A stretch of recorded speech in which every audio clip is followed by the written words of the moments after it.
Todos vendemos algo hoy en día. Vender no es fácil, por muchos motivos. Sin duda, la gente que ha ido adquiriendo cada vez mayores marcos de referencia tiene una mayor cultura y no está para charlatanerías. El tiempo es escaso y la situación económica no es como para ir comprando lo primero que nos propongan. Hoy, el vendedor se encuentra ante unas resistencias a veces numantinas en pos de sus objetivos. Lo fácil entonces es entregarse al desánimo, hundirse, abatirse, perder la fe en sí mismo. Nada de eso. Y esto viene a ser la quintesencia del mensaje de Mónica. Este texto que os he leído forma parte del prólogo de uno de los libros de Mónica, nuestra invitada de hoy, y es escrito por el profesor Guy de Liébana, un amigo y querido tanto por nuestra invitada como por mí mismo. Sirva también este texto como recuerdo para él y como referente de un gran profesional que fue también senior y que nos dejó, y hoy sirve para recordarlo. Empezamos con Capital Senior.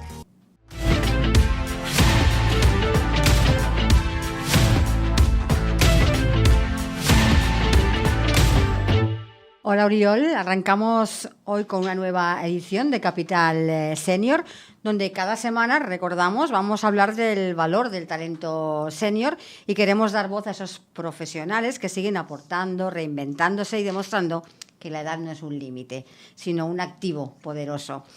Y bueno, creo que hoy empezamos con la entrevista.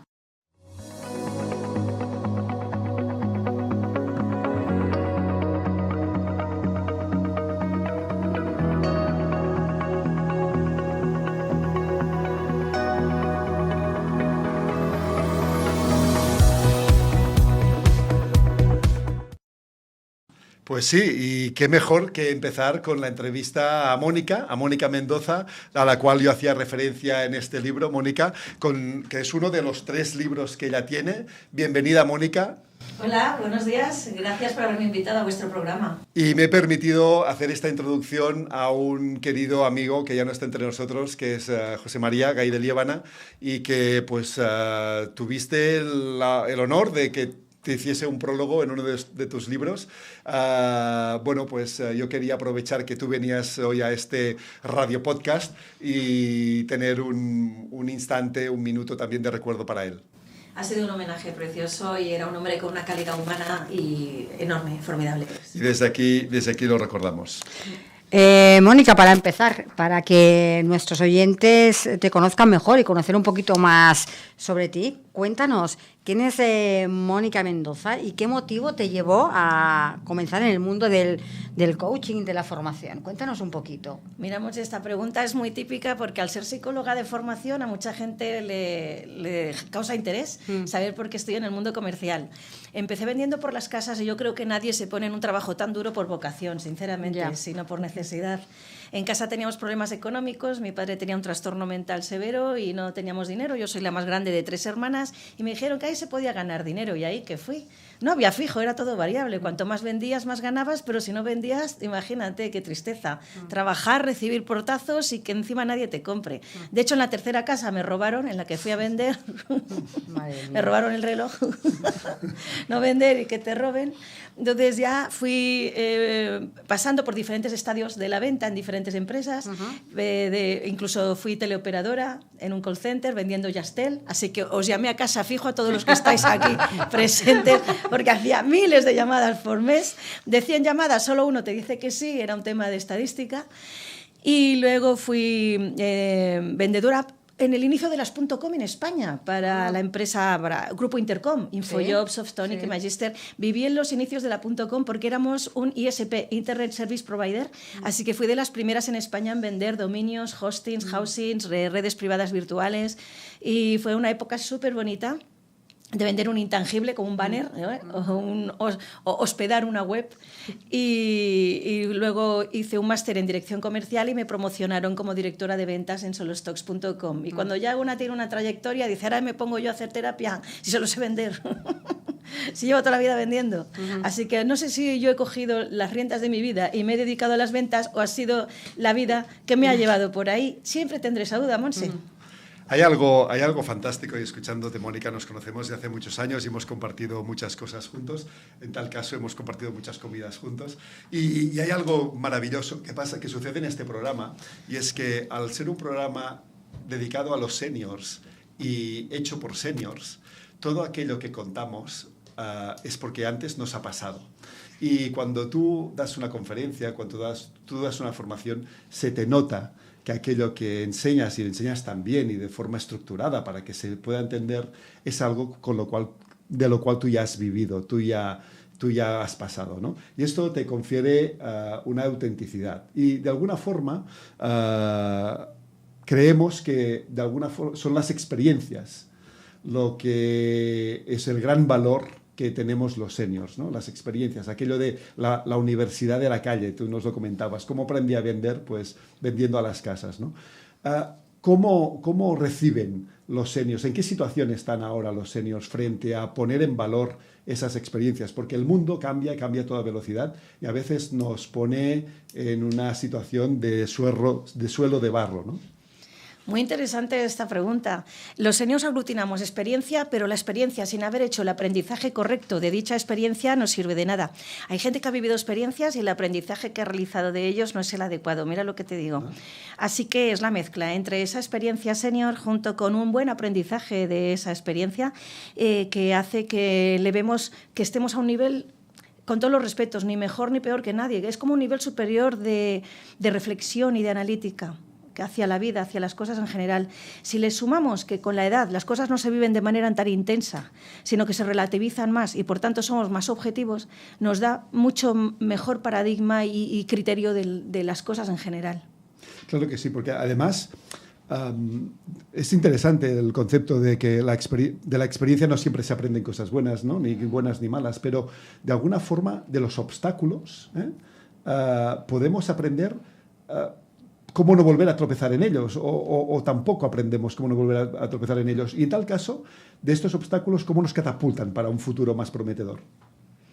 Muy bien. Se intenta aprender de las experiencias, evidentemente, pero nunca se vuelve a dar el mismo acontecimiento bajo las mismas variables. Hay veces que ha habido personas, te pongo un ejemplo, personas que sus parejas les han sido infieles y el aprendizaje que han hecho es que no se puede fiar una de nadie. En vez de que tienes que hacer un proceso de selección diferente con la pareja. O tener un comportamiento distinto hacia la pareja. Diferentes, dicen eso, dice, ella sé, no hay que confiar en nadie. Digo, esto es el aprendizaje que haces, qué pena de vida vivir por la vida sin confiar en nadie por miedo a que te hagan daño, ¿no? Pues no, ya no le doy mi corazón a nadie porque no quiero volver a sufrir. Ese para mí no ha sido el aprendizaje correcto. Yo creo que con la edad también aprendemos a relativizar las cosas y a hacer mejores aprendizajes de las experiencias. Qué bien, y en tal caso, ¿cómo son las herramientas que vamos adquiriendo con el camino? Es decir, con tu reflexión nos sirve para entender las experiencias de una forma positiva y como una herramienta para poder afrontar los nuevos desafíos. ¿La reflexión te refieres? Sí. A cómo usamos nuestras propias experiencias como una herramienta en positivo para afrontar nuevos desafíos. Totalmente de acuerdo, porque tenemos el aprendizaje formal y el informal. Son pequeños aprendizajes que se quedan a veces en el inconsciente, pero subyacen ahí. Entonces, cuando tomamos una decisión, se activan miles y miles de neuronas, conexiones neuronales que cogen un poquito de allá, un poquito del hipocampo, de la memoria, de lo que he aprendido, de lo que he visto pero no he aprendido, pero lo he visto que le ha pasado a otros, de algo que he leído, una película que he visto, se mezcla y de ahí sale, pues es súper compleja. La toma de decisiones en la Facultad de Psicología la estudiamos y es súper compleja, pasa por un montón de rutas neuronales. Y en la época senior se tienen en cuenta más variables, evidentemente, porque tenemos más años de vida y al tener en cuenta más variables es más normal que tomemos mejores decisiones. Hablando de herramientas, como comentaba Uriol, desde tu punto de vista, ¿qué herramientas o qué enfoques consideras que son más eficaces para aquellos seniors que tienen a veces aquellas dudas, aquellos miedos, aquellos pensamientos limitantes, ¿no? Que no les permiten crecer o reinventarse o tomar otro camino, ¿no? ¿Cuáles herramientas crees que les pueden ayudar en esa toma de decisiones? Pues la primera es identificar cuáles son esas creencias limitantes que están condicionando tu conducta. Porque primero viene la creencia, luego viene una emoción y luego viene la conducta. Va en este orden. Si yo creo que no soy capaz de algo, ya no lo empiezo, porque ¿para qué? Para fracasar. Entonces, primero es identificar esa creencia e intentar sustituirla por una empoderadora, pero que sea objetiva. Es decir, yo soy bajita y digo, no, si yo no puedo ser mozo de escuadra. Bueno, creo que han quitado la altura, pero no sé, azafata de Iberia. Entonces digo, no, es una creencia limitante. No es limitante, si yo ahora voy al proceso de selección no lo cumplo.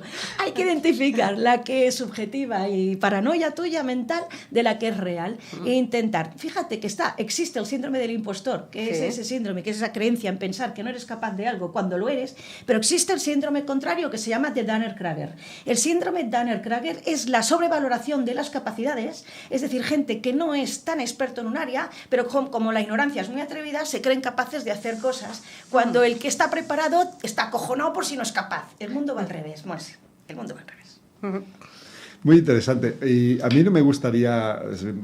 Me interesa mucho y creo que puedes aportar mucho y aportas mucho, incluso en tus libros aportas mucho sobre estos efectos y factores psicológicos, pero también hablas de ventas y Montse hacía referencia a la cuestión de reinventarse en la edad senior y de alguna forma también reinventarse pasa por verse a sí mismo de una forma distinta y en tal caso volver a venderse de acuerdo a lo que quieres lograr incluso en esa edad senior, ¿no? Es importante aprender a venderse en uno mismo y en especial en esta edad senior o madura en la que parece que ya nos queda menos tiempo y todo tiene que ir más deprisa. Totalmente, hay que aprender a venderse. Para eso, como tú bien explicas en tu libro, reinvéntate, ¿no? A los 50 hay que tener autoconocimiento para saber cuáles son tus áreas de mejora y tus fortalezas, agarrarte al máximo esas fortalezas que te hacen único, que son una ventaja competitiva tuya en el mercado laboral y, o si te pones de emprendedor como emprendedor, ir a por todas, pero aprenderse a vender. Ostras, hoy en día, tú sabes en cuántas multinacionales y pymes también, pero lo veo más en empresas grandes donde somos más un número, en perfiles que no hacen casi nada pero se saben vender y son los que los promocionan. Y luego está el que se denomina, que tiene una terminología, el empleado invisible, que es aquel talentoso, capaz, trabajador que pasa de manera invisible en la organización y evidentemente no piensan en él a la hora de ascenderlo. Imagínate, es una pena, pero es verdad que tan importante es serlo como parecerlo. Así que adquieran habilidades de venta. Tampoco se trata de ser un poco humilde y prepotente diciendo yo valgo, sino que uno se quiera a sí mismo, tenga buena autoestima, sepa cuáles son sus áreas de mejora y sus fortalezas y que vea dónde puede hacer match en el mercado laboral. En qué, en esto que soy muy bueno, hay cierta demanda laboral y a mí me haría feliz. Ya si encuentras el Ikigai, ¿no? Famoso, ya sería la leche. Sin embargo, en el proceso de venta, además de saber que tienes que venderte, tienes que saber cómo venderte, cómo hacer este match que tú propones, ¿no? Y de alguna forma, cuando estás reinventándote, yo creo que hay un efecto que se produce también, un efecto de renuncia. Es decir, cuando yo me quiero reinventar, quiero renunciar incluso a aquello que me ha traído hasta aquí. Este proceso es brutal. No sé cuál es tu experiencia y, en tal caso, cuáles serían tus recomendaciones. Quiero ser otra cosa, quiero dedicarme a otra cosa, quiero renunciar a lo que me ha traído hasta aquí y tengo que empezar un proceso de nuevo, ¿no? Ese es un proceso de duelo, parecido al del duelo, porque tienes apego a todos esos aprendizajes y experiencias que has adquirido en tu trayectoria profesional anterior y que ahora parece que no sirven de nada porque vas a otra nueva trayectoria. Sí que hay aprendizajes que son transversales, que sirven para todas las profesiones. La empatía, la capacidad de comunicación, la capacidad de escucha, la capacidad de negociación. Hay habilidades que has adquirido en tu anterior profesión que a lo mejor no crees que empiezas de cero, en absoluto. Hay un montón que aprovechas. Sin embargo, sí que es verdad que tenemos que quitar ese apego que tenemos, pero al cerebro le cuesta. Y te digo por qué, Uriol, porque supone un esfuerzo cognitivo importante y un esfuerzo mental, salir de la zona de confort y empezar como desde punto cero a volver a adquirir nuevos aprendizajes para otra trayectoria profesional. Eso es costoso no solo desde el punto de vista emocional del apego, también desde el punto de vista físico y cognitivo, porque nos supone más sobrecarga de energía, tener que gastar más energía. Y el ser humano se guía por un principio de economía cognitiva, o sea, de economía en general, de intentar optimizar nuestros recursos para sobrevivir de la manera más óptima posible.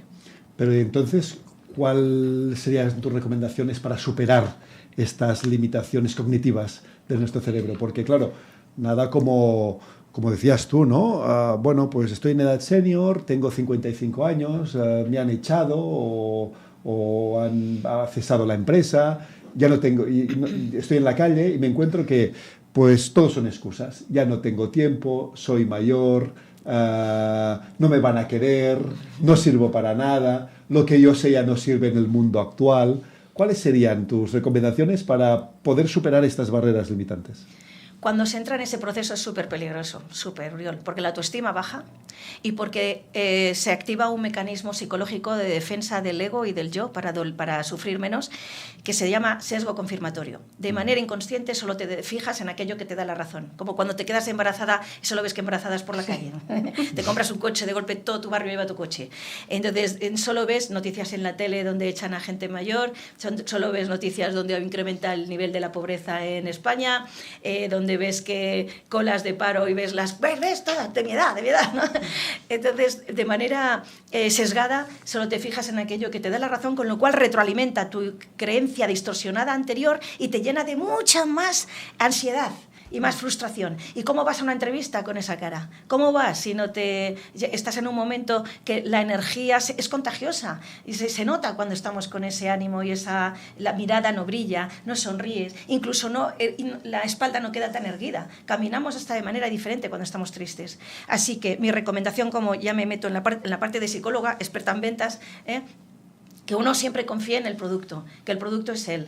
Igual, todo el mundo tiene su público, todo el mundo tiene su público. Si un caníbal en Alemania hace unos años puso un anuncio diciendo que se quería comer a alguien en un blog de caníbales y se presentaron 10, hizo un proceso de selección, a ver, alma de cántaro, si un caníbal dice, yo esto se lo digo a mis emprendedores cuando están buscando sus primeros clientes y están en una espiral donde no saben por dónde empezar. Digo, tranquilos, si un caníbal dice, me quiero comer a alguien y van 10, entonces, que ellos no dejen de confiar en sí mismos, que si tienen algún gap, imagínate que yo quiero trabajar en exportación y me falta dominar mejor el inglés, pues que se formen en esa área, evidentemente, que el mercado laboral lo pide, punto pelota, y que en ventas hay que hacer 100 llamadas muchas veces para conseguir 10 reuniones y una sola venta. 100 llamadas para 10 reuniones y una sola venta son ratios normales de conversión de venta en entornos maduros, saturados de oferta como los actuales. Así que, ¿qué te impide a ti hacer 100 autocandidaturas por día? Si yo te aseguro que al final es un tema de estadística. Mis 2 últimas secretarias tenían más de 55 años cuando las fiché. Y una community manager 60. Community manager hace 10 años con 60 tacos, que es tema de redes sociales. Vivian, ¿qué te parece? Perfecto. De hecho, hablando de redes sociales, por ejemplo, claro, nos encontramos con una expresión muy habitual que es los nativos digitales, ¿no? Pero es que nosotros, los seniors, que no nacimos con las redes sociales, vivimos en primera persona una disrupción auténtica, ¿no? Y fuimos capaces de adaptarnos, ¿no? ¿Por qué no considerar que estamos perfectamente adaptados y familiarizados con muchas de las herramientas de las redes sociales más usadas, ¿no? Totalmente de acuerdo, y tengo amigos vigenials que son muy frikis. Claro, sí señor. Sí, quizá los más frikis, ¿no? Sí, porque a veces ya tienen más pagada la hipoteca, los niños ya criados, entonces eso les permite tener más tiempo para según qué hobbies y aficiones. O sea, hay una etapa, Uriol, y tú lo sabes como padre de 3 niños, que estamos entre los gastos de los niños, que son pequeños, el trabajo, que no nos ocupa mucho más la vida, pero sí que algo da llegar a según qué edad, se supone, yo aún no lo he vivido porque tuve al niño tarde, pero se supone que un poquito más de tiempo. Ahora que hablabas de tu niño, etcétera, etcétera, vamos a aprender contigo muchas cosas de vender, ¿no? De hecho, tengo aquí el libro Las 12 únicas maneras de captar clientes, ¿no? Con lo cual, hombre, al menos una nos la vas a revelar, ¿no? Pero me gustaría llevarte, ya que este es un radio podcast así un poco, pues bueno, lo vamos haciendo así como podemos, y claro, me tiene a mí. Entonces, me gustaría retroceder un poco en nuestra conversación. Tú cuentas muchas veces, no solo cómo empezaste, como decías al principio, sino también lo que tuviste que superar en tu vida para lograr los resultados profesionales. Nos hablabas de que como psicóloga experta en ventas, pero tú estudiar psicología para ti ya fue un reto en sí mismo, ¿no? ¿Te atreves Imagínate, a contarles algo? Hoy yo creo que les va a gustar la historia, lo cuento. Es que como Oriol me conoce... Pero no cuentes nada que no deba saberse. Pues mira, Oriol, las clases en la autónoma en nocturno empiezan a las 3, son de 3 a 9, pero yo hasta que no vendiera y llevara dinero a mi casa no podía irme a clase porque necesitábamos para comer, así que habían días que llegaba a las 5, otro a las 6, otro a las 3, no pude coger una especialidad. Para coger una especialidad es esta asignatura en esta franja horaria. Yo tanto hacía una asignatura de fisiología y de neurología como una de psicología social, una trayectoria muy mezclada, pero es que nadie me pasaba los apuntes. En esa época no era el tema de la economía colaborativa ni plataformas donde los alumnos cuelgan apuntes, ¿qué va? Tenían miedo de que tú le pidieras los apuntes a alguien y no los devolvieras. Además, yo como desaparecía del mapa y dejaba de ir a la universidad a lo mejor una semana, nadie me dejaba los apuntes. Mi mejor amigo era invidente, vendía cupones de la 11 y me los dejaba él. Así que primero de carrera lo hice en braille, una gran parte de asignaturas, hasta que la 11 me dio un software que pasa del braille al Word, que se llama JAWS, como tiburón en inglés, y así pude. Así no sé, espero si la anécdota os ha gustado, pero como toda mi vida es rara de por sí. Pero llegar a estudiar psicología, aunque fuese de esta manera tan antropológica, también te costó tu periplo, ¿no? Hombre, y con un montón de problemas en casa por culpa de la enfermedad de mi padre.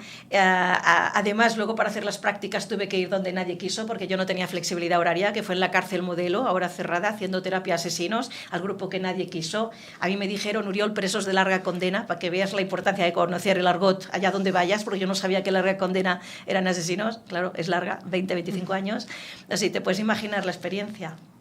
Sí. Bueno, pues oye, te agradezco que hayas compartido con nosotros también esta anécdota, porque al final aquí lo que queremos es conectar seniors con seniors. Yo les llamo a estos seniors de nueva generación, que nos permite tener una mirada distinta y una mirada sobre todo de confianza, ¿no? Para afrontar nuestro futuro, que es siempre prometedor. Muchas gracias. Mónica, para acabar con un mensaje a aquellos seniors que nos están escuchando, que escuchan este programa y que sienten, ¿no?, que como que el tiempo para mejorar o para hacer cambios ya se les ha acabado, ¿cuál sería el mensaje que les dejarías? Que está científicamente demostrado que las neuronas tienen capacidad de conectar entre sí y generar nuevos aprendizajes hasta los 100 años de vida. 100 y adelante. Ante la ciencia, ellos que digan lo que quieran, pero la ciencia demuestra que tenemos menos mielina en las neuronas y los aprendizajes cuestan un poquito más, sí, pero que tienen capacidad de generar conexiones neuronales nuevas hasta que nos muramos. Esto es científico y es real, así que dicho esto, que sobran las palabras. Pues Mónica, muchas gracias por este ratito que hemos compartido. Te quedas aquí porque dentro de un ratito más haremos una pequeña tertulia. Muy bien. Y ahora, Oriol, hacemos un giro y nos vamos a hablar de libros.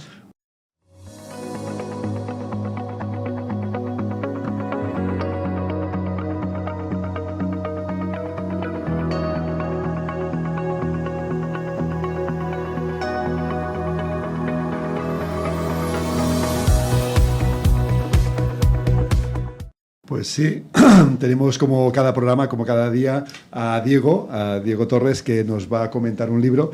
Y yo, mientras escuchaba a Diego, a Mónica, pensaba, hombre, qué mejor que como senior actualizarse, que abandonarse o, digamos, abandonar al Netflix como un hábito y adquirir la lectura como un hábito de buenas prácticas para estar siempre al corriente y al día, ¿no? Efectivamente. Y la verdad es que leyendo se aprende mucho y la mayoría de esas cosas son muy útiles. Además, me gusta porque en la conversación que hemos tenido ha ido continuamente al tema de la toma de decisiones, de la psicología. Y justamente el libro que hoy he escogido va de eso. Yo creo que una de las cosas que más necesitamos todos es saber cómo tomamos decisiones bien, y para eso nos tenemos que conocer. Y hoy, en lugar de coger un libro de empresa, he elegido un libro de ciencia, Decidido, de Sapolsky. Es un conocido científico, es profesor de Stanford. Su especialidad está entre la neurología y la endocrinología. Ha estudiado mucho sobre todo los procesos de estrés y cómo el estrés nos condiciona la toma de decisiones, y este libro está muy bien, es muy divertido. También es muy polémico. En el fondo, el mensaje de Sapolsky es: el libre albedrío prácticamente no existe. Digamos, de forma suave, muchas decisiones que pensamos que tomamos de una forma muy libre, pues no están libres, estamos muy condicionados por nuestros mecanismos mentales, que dependen de nuestra genética, que dependen de la situación de neurotransmisores o de hormonas que están en nuestro organismo ahora, que depende del estrés que he tenido en la reunión anterior, que al final las cosas que nos pasan, las cosas que decidimos, bueno, pues tienen mucho que ver con esto. Y a mí me ha parecido interesante, en primer lugar, por la parte científica, ¿no? Es decir, oye, conocer bien cómo funcionamos nos ayuda mucho. Y está lleno de anécdotas, de investigaciones recientes. Bueno, algunos me dirían, pero ¿cómo puedes saber si uno toma la decisión más libremente? Bueno, hay algunos experimentos que describe muy interesantes donde te obligan a pulsar un botón o otro, por ejemplo. Bueno, pues con electroencefalogramas se ve que el cerebro ha decidido cuál vas a pulsar antes de que la persona sea consciente. Se les pide a los sujetos que avisen cuando han tomado la decisión y después la dicen, pues mucho antes de que la digan, ya he decidido, ya, el investigador con las imágenes ya sabía lo que iba a decidir esa persona. Pero, a ver, ¿por qué lo intento traer este libro en una conversación sobre seniors donde hablamos de profesionales, de toma de decisiones a veces vitales, ¿no? ¿Sigo con este trabajo o cambio? ¿O dejo el trabajo y me pongo como emprendedor? O, bueno, pues en mi nueva empresa decido hacer una cosa o hacer la contraria. Bueno, pues la calidad de las decisiones que tomemos es muy importante. Desgraciadamente, aunque podamos decir, bueno, pues es verdad, pues somos así, somos asá, la ciencia lo demuestra, pero el mercado es implacable. Si nos equivocamos, pues no nos va a ir bien. ¿Qué quiero decir? Que como somos tan falibles, no somos ordenadores, somos organismos biológicos y eso conlleva una serie de problemas para tomar decisiones racionales. Como profesional, como empresario, necesitamos crear procesos que nos ayuden a mejorar la toma de decisiones. ¿Por qué es tan importante los órganos de gobierno en las empresas? ¿Por qué no es uno solo consigo mismo el que ha de tomar las decisiones, sino que te ayuda a tener un comité de dirección? O tienes que tener un consejo de administración en la empresa, o tienes que tener un asesor externo que lo ve distinto. Pues porque a veces dependerá de cómo hemos comido, de cómo nos hemos levantado o de cómo llevamos ese mes. Si tienes mecanismos que te ayudan a hacerlo más objetivo y más racional, posiblemente tus decisiones serán mejores. Y ya que hablábamos de toma de decisiones, he pensado, pues mira, encaja perfectamente las lecciones del libro con este tema. Pues sí, y hay algo que yo creo que está implícito en el resumen de este libro, que también, como siempre haces, y es también el entorno, ¿no? Es decir, cómo queremos objetivizar un poco el proceso de decisiones, como decías tú, con un consejo de administración, con un grupo asesor, pero también el entorno cómo afecta, ¿no? Es decir, yo siempre me río y a veces cuando digo, no, si es que las decisiones en mi casa no las tomo yo, las toma mi mujer, o en tal caso, las toma mi cuñado, ¿no? ¿Cómo afecta nuestra capacidad de decisiones, según el autor o según ti, este entorno en el que inevitablemente estamos unidos? Hombre, nos afecta mucho. Es evidente que vemos el mundo desde nuestra perspectiva, pero también la vemos a través de las perspectivas de los que comparten con nosotros esas conversaciones y esas decisiones.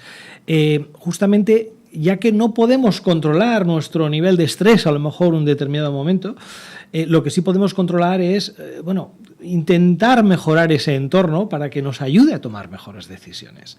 Ya sé que Sapolsky posiblemente cuando escribía esto ni pensaba en empresa y mucho menos pensaba en toma de decisiones empresariales, pero, ostras, cuando lees esto lo primero que viene a la mente es, claro, por eso es tan importante. ¿Cuántas decisiones no son demasiado impulsivas?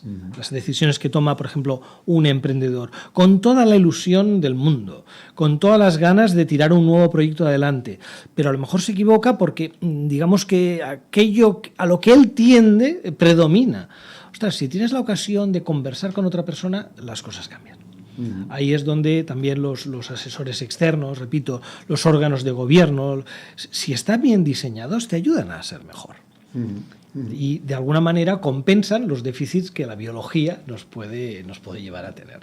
Además, todos estos factores que, según el autor, ¿no? que que nos afectan, ¿no? De forma inconsciente nos hace que siempre actuemos de esa forma con piloto automático, es decir, que siempre repitamos las mismas cosas. Tendemos a hacer ciertas cosas porque somos como somos. ¿El por qué somos así? Bueno, pues ahí es donde está la discusión. Cuándo depende de la genética, de tu infancia, de tus experiencias más recientes, de tu experiencia profesional. Bueno, de acuerdo, pero depende de muchas cosas. Y al fin, bueno, todos lo sabemos, al final, yo soy así. Hay empresarios que toman decisiones más arriesgadas siempre. Hay empresarios que tienden a ser más prudentes. Hay profesionales que lo consultan mucho con la almohada y lo preguntan a otros y otros rápidamente deciden. Bueno, eso es como es. Seguramente podemos mejorar algo, pero posiblemente vamos a seguir siendo en gran medida de esa manera. Ahora, sí que las formas en las que podemos ayudarnos a tomar decisiones van a compensarlo. Otro día me gustaría hablar de Kahneman, que también es una persona que ha escrito mucho, y no solo de psicología, sino justamente de cómo tomamos en la empresa, en ciertas situaciones, las decisiones y cómo se puede mejorar. Este autor no entra tanto en ello, pero por contra, lo que os decía, es muy divertido. Te lo pasas bien, escribe muy bien, es un libro de ciencia bastante actual, nos explica cosas muy recientes, pero cualquiera, aunque no sea un gran aficionado a estos temas, lo puede seguir perfectamente. Y es curioso porque yo quería preguntarte sobre el libro de nuevo y me reservo esta pregunta ahora, pero antes quería de alguna forma decir lo curioso que es que hoy coincide este libro en los procesos de decisión en relación a lo que ahora entraremos en el debate con Mónica también sobre los procesos que nos contaba Mónica de toma de decisiones y de desarrollo personal, ¿no? Así es. ¿Por qué? Yo quería preguntarte sobre el libro Decidido. ¿Por qué en la portada aparecen como dos robots de esos de hojalata antiguos? ¿Es una alegoría a lo que deberíamos ser, a lo que no somos, o a lo que deberíamos aspirar, a ser robots e inteligencia artificial en lugar de inteligencia humana?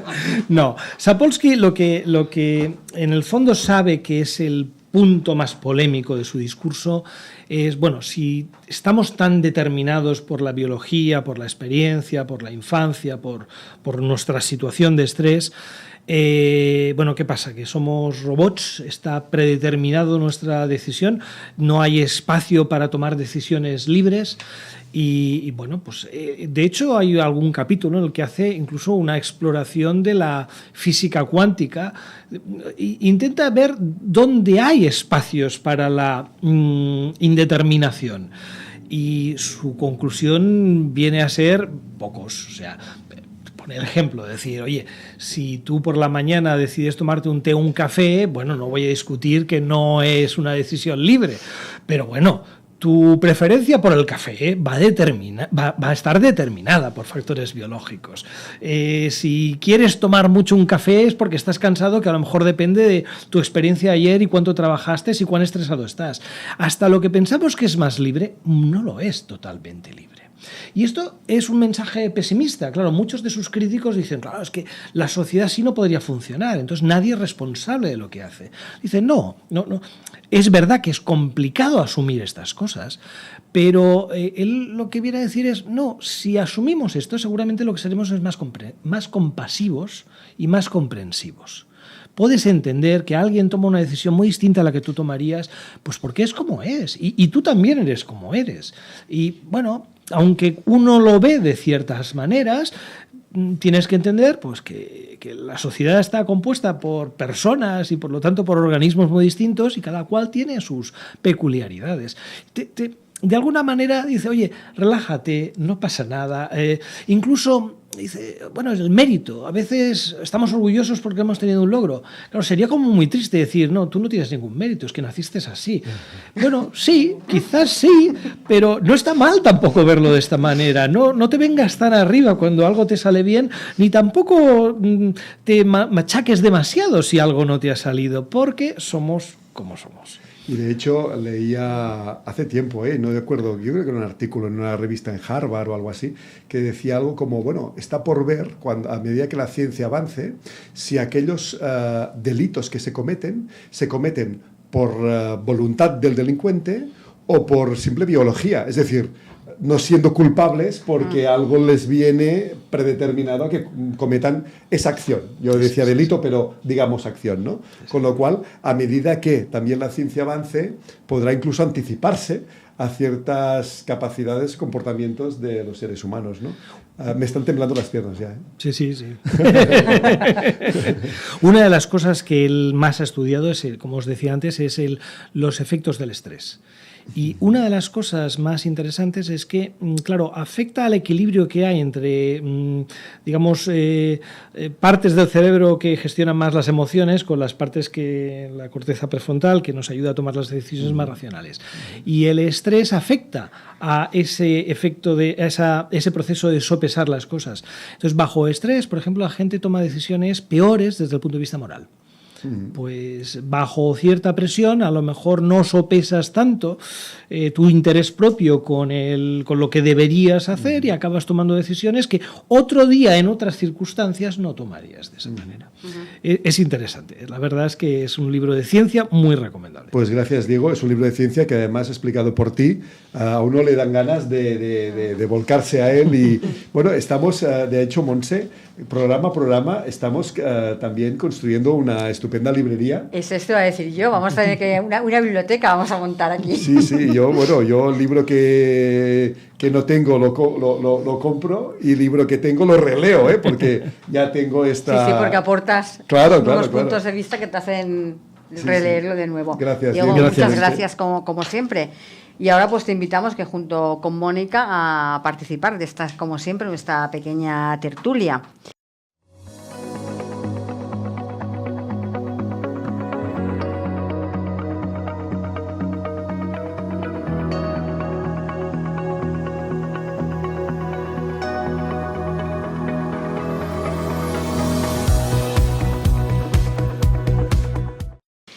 Y aprovechando, ¿no?, y siguiendo un poco el hilo de la conversación que hemos mantenido con Mónica, al inicio del programa, pues vamos a hablar de eso, de superación personal de los seniors.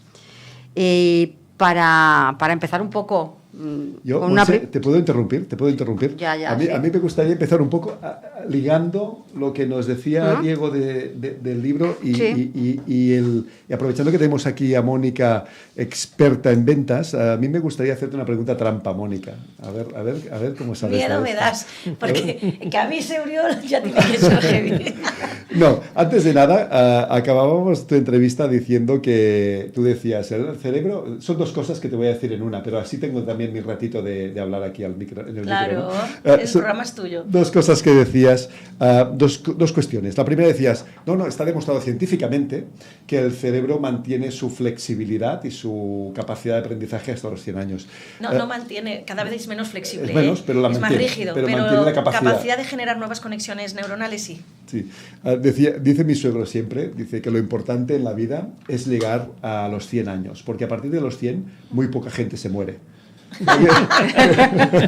Yo creo que esto es muy interesante, es una recomendación muy interesante, ¿no? Y con lo cual, a partir de los 100, aunque como se muere muy poca gente, tenemos mucho que aprender todavía, ¿no? Pero ahora sí, Mónica, iba a hacerte la pregunta aprovechando este link, ¿no?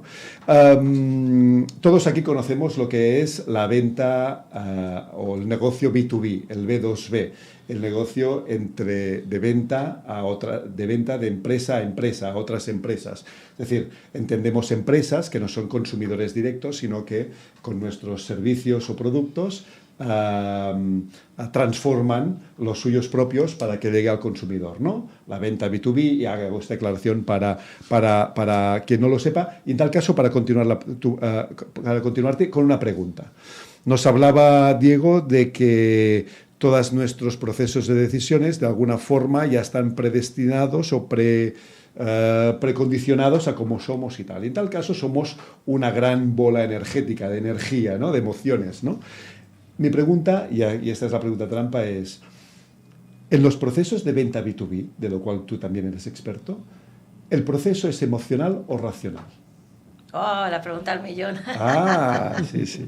Muy interesante. Me gustaría poner una cuña respecto a lo que le ha dicho nuestro compañero Javier. Un profesor nuestro en la universidad, muy reconocido, Ignacio Morgado, que salió en la contra de La Vanguardia, neuropsicólogo, sacó a la luz un estudio que se habían hecho relacionado con la oxitocina y las ratas, donde ahí se había estudiado y se había comprobado que también el nivel de fidelidad de los animales, y luego se extrapoló a las personas, dependía también de algo precondicionado. Hasta pensamos que ser fiel o no es un tema evolutivo, depende de la voluntad, pero no parece que sea tanto.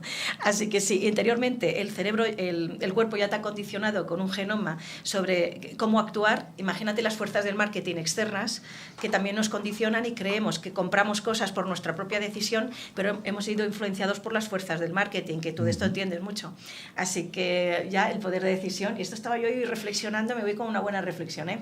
Y ahora volviendo al tema... Es interesante, perdona sí, te corto, pero es sí. En relación a aquello que decíamos, ¿no? De que el contexto, ¿no? El entorno también no influencia en lo que a priori es libre albedrío, ¿no? Sino que viene condicionado por... Sí.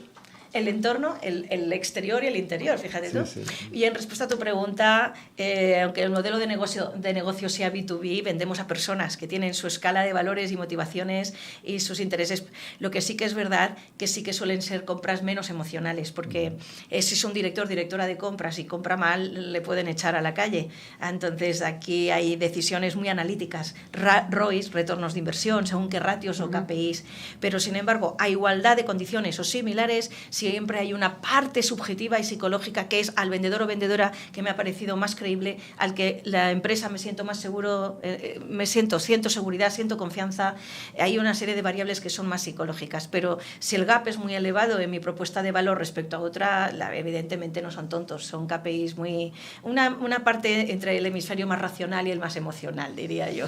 Sí, de hecho hay estudios, y quizá Diego también nos lo puede corroborar, ya que estás en procesos de decisiones estratégicas. Hay estudios que dicen que los decisores en un proceso de decisión B2B, en las decisiones de un proceso de decisión de B2B, intervienen hasta 6,5 personas, que obviamente es un promedio, ¿no? Porque hay que ver, pero son procesos, en tal caso, colegiados, ¿no? Colectivos. Sí, intervienen muchas personas y la interacción entre esas personas es esencial.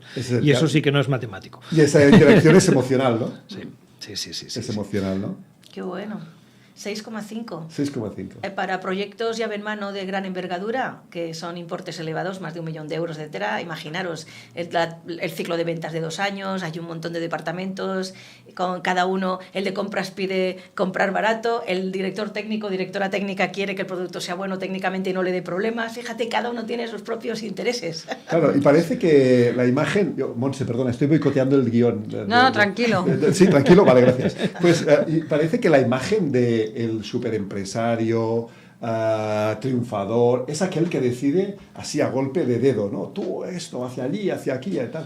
Pero en cambio parece que lo que estamos diciendo es que no es así, que de alguna forma se debe a procesos objetivizados, ¿no? No es así y no debería ser así. No solo porque en la empresa te puedes equivocar. Por ejemplo, hay un área que un día me gustaría traer algún libro, que es el tema de la empresa familiar. En la empresa familiar muchas veces uno de los problemas que hay no es solamente la sucesión, es que al estar tan centralizada la toma de decisiones, porque es alguien que ha creado la empresa, que la ha hecho crecer, que ha tenido éxito, nadie como él sabe tomar todas las decisiones, pero acostumbra a la organización a que toda decisión pase por esa persona. ¿Cómo vas a gestionar una sucesión? Es muy complicado. Si está más distribuido la toma de decisiones, si interviene más gente, hay menos riesgo en esa transición. Conseguir que no todo dependa de uno mismo es esencial, en cualquier tamaño de proyecto. Se ve más en ciertas empresas y en ciertas situaciones, pero siempre es importante. Lo que dices de la empresa familiar es interesante, porque sí que es verdad que en ese núcleo es muy complicado y siempre se aconseja y se tiende ahora a hacer que haya un externo que entre a formar parte de ese consejo para que las decisiones sean tan difíciles a la hora de... Al menos rompes un poco esa forma habitual de tomar la decisión. Y eso debe suceder también, Mónica, en equipos de ventas, ¿no? Es decir, Me imaginaba ahora de pronto un equipo de ventas, una empresa con un equipo de ventas de 30 vendedores, yendo cada uno por su lado, así como pollos sin cabeza, ¿no? ¿Cómo gestionan las empresas precisamente esa coherencia o esa unidad a la hora de, pues, tener un equipo de ventas que explique de la misma forma o de la forma mejor posible, pero unificada, pues un producto, un servicio? ¿Cómo? Pues tienen que crear un método de ventas que todos sigan, se protocolariza, se estandariza y que todos hagan una propuesta de valor homogénea, también para trabajar la experiencia de usuario y la imagen de marca. La curva de aprendizaje también de un nuevo comercial cuando entra en plantilla se acorta, y crear esos métodos. También hay que ver KPIs, porque no se puede mejorar lo que no se puede medir, y que esas métricas por las cuales se mide a los vendedores vayan alineadas con la estrategia empresarial. Lo que te he dicho parece muy sencillo. A ver, yo necesito asimilarlo todo. Pero implementarlo en el día a día cuesta que no vea, porque está el de Bilbao que va a su bola, porque suelen ser gente que va a hacer visitas en su zona de territorial y van de tanto en tanto, reportan a la central, pero por Zoom, y suelen ser personas que trabajan muy por libre. Imagínate tú, que sigan una misma dinámica. En el sur se vende diferente que en el norte, ya sabéis, las propias cuestiones más culturales que otra cosa, pero sí, en la medida de lo posible, estandarizar. Y hemos encontrado que hay para que la red de ventas salga de la zona de confort y de verdad tenga ganas de llegar al objetivo, que más o menos el 70% de su salario sea fijo y un 30% el variable. Si ponemos 80-20, la tendencia es a quedarse en la zona de confort, porque el variable no suma tanto. Y si es 60-40, el salario fijo es muy bajo, y cuando haces procesos de selección te viene perfil de gente muy poco cualificado. Así que 70-30 también, todo está estudiado, el rango salarial, cómo se incentiva al usuario, cómo se le forma, cómo transmites la propuesta de valor, cómo haces el seguimiento de una propuesta. Si te dicen eres caro, ¿qué dices? Cómo trabajar las objeciones, las contraobjeciones. No hay nada al azar. Todo tiene que parecer como un programa en la tele, El Hormiguero, que parece todo espontáneo y está todo trabajado, calculado, que sí. Pues eso es un buen vendedor. Qué interesante. Hombre, yo tengo que decirte que aquí improvisamos todo, ¿eh? Bueno, Montse no. Yo sí. Yo doy fe porque no me habéis pasado Sí, preguntas, ni me habéis Claro, pasado claro. escaleta, ni me habéis pasado nada. ¿Para Eso qué no. pasarte cosas? Si aquí lo que queremos es ser naturales, tal como sea. ¿A que sí, y en verdad? tal caso, pues también conoceros un poquito más. Que es un programa distinto esto. Pero mira, y además, pensando en programa distinto, yo que tengo la costumbre a veces de escuchar audiolibros y tal, y siempre estoy en el por 1 y por 2, Mónica, yo tendré que reescuchar en el menos 1, porque nos dices tantas cosas en una sola intervención que tendremos que escucharla en cámara lenta, un poco más lento. Pues en tal caso, que se vaya pasando en bucle este programa, porque... Es que el cerebro se ha vuelto todavía, con la multitarea y las redes sociales, más impaciente. ¿Has visto cómo escuchas tú los audios? La mayoría de la gente no lo hace en tiempo real. Entonces, si no les transmites mucha chicha y les generas atención en poco tiempo, la gente desconecta, ve otras cosas, pero en 0, yo he sido profesora en la Autónoma 6 años en la Facultad de Económicas. En mi época era con boli y papel, como está aquí ahora Montse con el boli y papel. Ahora mis alumnos están pues con el ordenador, hay wifi, tomando apuntes, van más rápido así. ¿Qué tienen abierto? Si tienen el Tinder y tienen abierto varias cosas, porque cuando bajaba de la tarima iban todos cerrando pantallas en el ordenador. ¿Qué estarían cerrando? O sea, llamar la atención de todos, no solo de los telespectadores que ahora nos están viendo, de los YouTube, de los seguidores, sino de los alumnos en las aulas. Está costando muchísimo, mucho. Mira, yo me estaba acordando de varias escenas, ¿no? La primera es cuando paso por la habitación de mis hijos, que tienen la puerta entreabierta, y los veo siempre así, ¿no? Y yo les digo, a ver, deja de jugar con la maquinita. Y digo, papá, que estoy con el Google, que estoy buscando, que estoy haciendo deberes. Y digo, ay, me ha hecho la trampa, ¿no? Pero es que realmente es la imagen que yo les he dado, porque a mí me ven horas y horas y horas trabajando frente al ordenador. Y siempre me acuerdo de ese amigo, y fue cliente, y una empresa que ya no existe, de carpintería. Y la tercera generación, que no existe la empresa, pero que la tercera generación era un compañero, un amigo mío de mi edad, me decía, yo es que no recuerdo, mi primer olor es el de la madera, mi primer recuerdo es el olor de la madera, ¿no? Y a veces esto me preocupa, porque mis hijos, su primer recuerdo de mí trabajando será como jugando a la Play o algo así, estando frente al ordenador, que para ellos es... Pues yo qué sé, estando en Instagram o tal, ¿no? Y esto es realmente un sesgo de transmisión de generación y de enseñanza. Por eso a mí me gustaría que se acordasen de mí leyendo un libro, ¿no, Diego? Leyendo un libro. Y hablando de libros, oye, yo, Mónica, quiero agradecerte porque he traído no sé, a ver, ¿hay cámara? ¿Podemos pinchar así una cámara?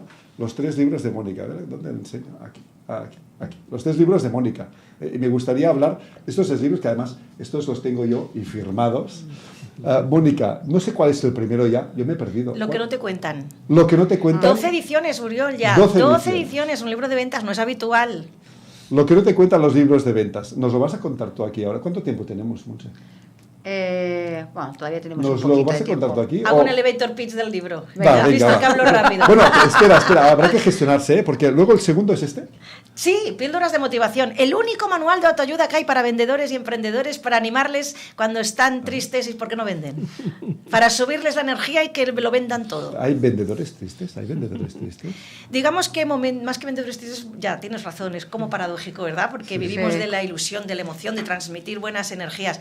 Pero sí que es verdad que hay muchos momentos duros, hay montañas rusas emocionales, hay que saberlas gestionar. Somos seres humanos. Yo me acuerdo, me haces de memoria de ese momento mío que estaba sentado en ese banco, que digo siempre, esperando para ir a ver un cliente. Estaba en mi peor momento, pero ese momento me puse el gorro de supervendedor, ¿verdad? Y vender el proyecto. Es verdad, ¿eh? ¿Cuántos momentos? Porque al final los vendedores también son personas, o no, o son robots, máquinas, como en el libro. Somos personas y además con un grado de sensibilidad muy elevado, porque vivimos de la empatía, vivimos de captar necesidades en los demás, de ponerte en la piel de los demás, y eso te obliga a tener que ser sensible, y eso también te puede hacer que si no te pones una coraza a sufrir y a pasarlo mal. Yo recuerdo una vez en Hospitalet de Llobregat, donde yo nací, que había vendiendo libros por las casas, solo iba variable, y había estado 1 hora y media hablando con un señor en su casa, invierno, de noche, vuelves a casa, no has vendido, con frío, cuando llueve, o sea, todo el escenario era tétrico. Y me dijo, ven mañana que viene mi mujer y firmamos. Yo al día siguiente súper contenta, me planchó a lo mejor de mis camisas, digo, no se vende uno cada semana ni de cada día, iba súper contenta y nadie me abría la puerta. Y digo, ¿cómo no me abren si yo escucho voces? Y escuchaba él que le decía a ella, no le abras que es la chica de ayer. Ahí, por muy alegre que una sea, ahí tuve un bajón y me quedé llorando en el escalón, ahí hasta que no me recompuse. Pues es que no nos enseñan en el colegio a la gestión emocional, ni cosas que son tan importantes como tolerar la frustración, aceptar que no todo en la vida sale como a ti te gustaría y no por eso derrumbarte, qué hacer cuando estás triste para cambiar ese estado de ánimo. Hay tantas cosas tan útiles que sería ideal que pudieran enseñar. Están cambiando ahora, pero bueno. Y esto nos lo cuentas aquí, Nos lo cuentas aquí. Sí. Pero yo antes he dicho que al menos nos tendrías que contar una de las 12 únicas. Pero antes de nada, y no es un momento publicitario, pero me acordaba de esta anécdota que tú nos decías, ¿no? Que realmente entra, ¿no? Me acordaba de ese chiste que dice, llaman a la puerta, dice, papá, hay unos extraterrestres en la puerta. Dice, ¿ah, sí? Dice, ¿por qué? Dice, sí, que vienen de Planeta de Agostini. ¿No? ¿Vendías libros en Planeta de Agostini? Es que era círculo de lectores que luego lo compró Planeta. Lo tuyo siempre ha sido un poco extraterrestre, ¿no? Y luego Planeta me publicó a mí los 3 libros. O sea, he acabado siempre con Planeta, no sé cómo. Que le doy gracias por la oportunidad. Ya lo digo yo. Pues hay 12, solo hay. Mira, invito a todos los telespectadores de este canal, de este podcast, Radio Podcast, invito, Uriol, a todos tus seguidores a comer a quien se lea el libro y me diga la 13ª manera de captar clientes que nos salga en el libro. A comer contigo, A comer contigo. Sí, claro. Bueno, contigo y conmigo, vamos los dos porque hay que protegerte. Pues sí, Uriol. Oye, mira, invito. ¿Por qué? Estoy tan segura que no va a salir nada. Porque hay mucha gente que se la ha leído para justamente que yo le invite a comer y no he invitado a nadie en 3 años. Ahí lo dejo. Bueno, pero tú sabes que los oyentes de este programa son de retos, De alto nivel, vale. Somos seniors, y aquí no hay nada que nos para. Muy buena. Bueno, entonces a lo mejor tengo que invitar a alguien. Pero elijo el sitio yo, que no elijo un Botafumeiro, elijo yo. Pero sí es verdad, es verdad es que yo veía a los emprendedores y empresarios con el tema de la omnicanalidad y las redes sociales tan perdidos, decían, Mónica, si antes era coger un listado de base de datos y ponerte a visitar, o viajar y visitar clientes, y como mucho ir a ferias, y ahora ya no sé si poner YouTube, si hacer TikTok, si hacer un blog, si ponerme en LinkedIn a tope, si comprar bases de datos y que un call center emita las llamadas de concertación, yo qué sé, ¿ahora qué hago? Entonces eso es a lo que me dedico, no solo escribo libros, me voy a una empresa, veo cuál es su modelo de negocio, sus objetivos, sus recursos, y decimos, bueno, esta sería la manera más eficiente de llegar a tus clientes ahora, pero ahora es súper complejo con todo, tenemos tantos canales que es muy fácil perder el foco y dispersarse, muchísimo. Y entonces una de las maneras de vender de las 12, yo de las 12 las pondría en dos categorías, el inbound y el outbound. El outbound, lo de toda la vida, la venta tradicional, publicidad, revistas, visitas presenciales, y el inbound, que es generar impacto en las redes, marketing digital, redes sociales, etcétera, para que nos llamen y generar demanda. Paralelamente se tienen que trabajar las dos. Veo gente joven muy apalancada en el tema inbound. Prefieren estar poniendo posts y que ya alguien les llame, pero de manera orgánica, sin invertir dinero en publicidad, es muy difícil ahí captar clientes y vivir solo de eso. Hay que seguir con un pie en la calle, y ahí los seniors tenemos un valor añadido. ¿Por qué? Porque hemos nacido pateando la calle y no nos importa seguir pateando. Y la juventud les veo muy poco receptiva a salir a la calle con el cuchillo en la boca a hacer esas visitas. Tienen otras cosas, no les quiero criticar, tienen otros valores añadidos, pero en lo que respecta a nivel de venta, estamos teniendo los empresarios mucha dificultad para encontrar gente joven que quiera hacer la venta tradicional de toda la vida. Y en modelos de negocio B2B, sobre todo venta técnica, etcétera, se necesita hacer visitas. No lo hace Instagram y TikTok. Hay que llegar, hay que hablar con esas 6,5 personas de promedio, hay que enviar la propuesta, hay que hacer seguimiento, hay que justificar el valor añadido, hay que hacer una demostración de producto, hay que pasar quizá un nivel de calidad de la ingeniería, de procesos. Hay muchos procesos y eso no lo hacen las máquinas ni la IA. Entonces ahí el senior se queda un valor añadido. Así que dentro de las dos, inbound y outbound, pues del outbound te pondría publicidad en la tele o en vallas publicitarias, y del inbound te diría el social selling, estrategia en redes sociales. Para más, que se compren el libro. Que se compren el libro, pero además es que estás acabando esta intervención, que no sé si es el final del programa ya, pero con una perla, con algo que tenemos que tener en cuenta, y es que los seniors tenemos un valor trascendental, importante, muy importante en esta venta outbound, ¿no? De alguna forma tenemos la experiencia, el recorrido de haber tenido infinitas relaciones con los demás, conversaciones, muchas más.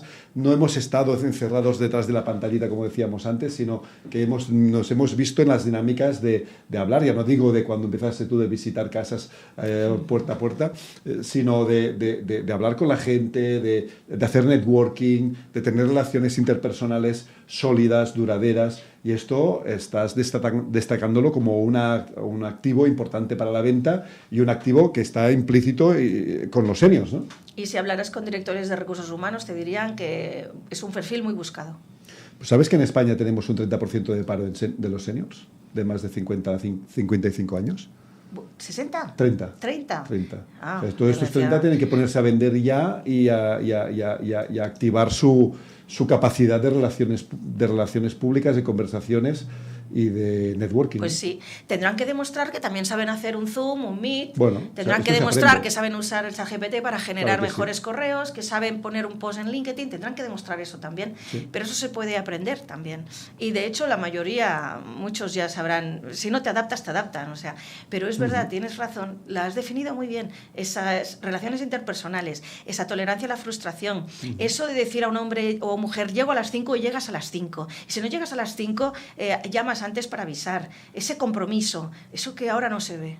Yo le di un teléfono ahora a uno de 25, le tiemblan las piernas.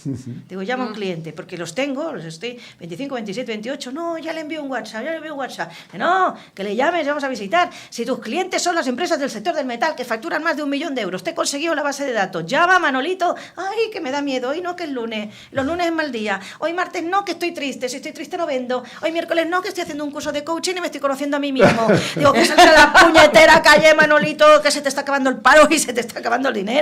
No, he puesto un post en las redes, ya me llamarán, si te ha dado like tu madre y tu abuela, Manolito, que salgas a la calle. Esto es más frecuente de lo que tú te puedes pensar. Y ojo, lo estoy haciendo en plan cómico y no quiero que alguien que tenga esta edad se sienta identificado para mal.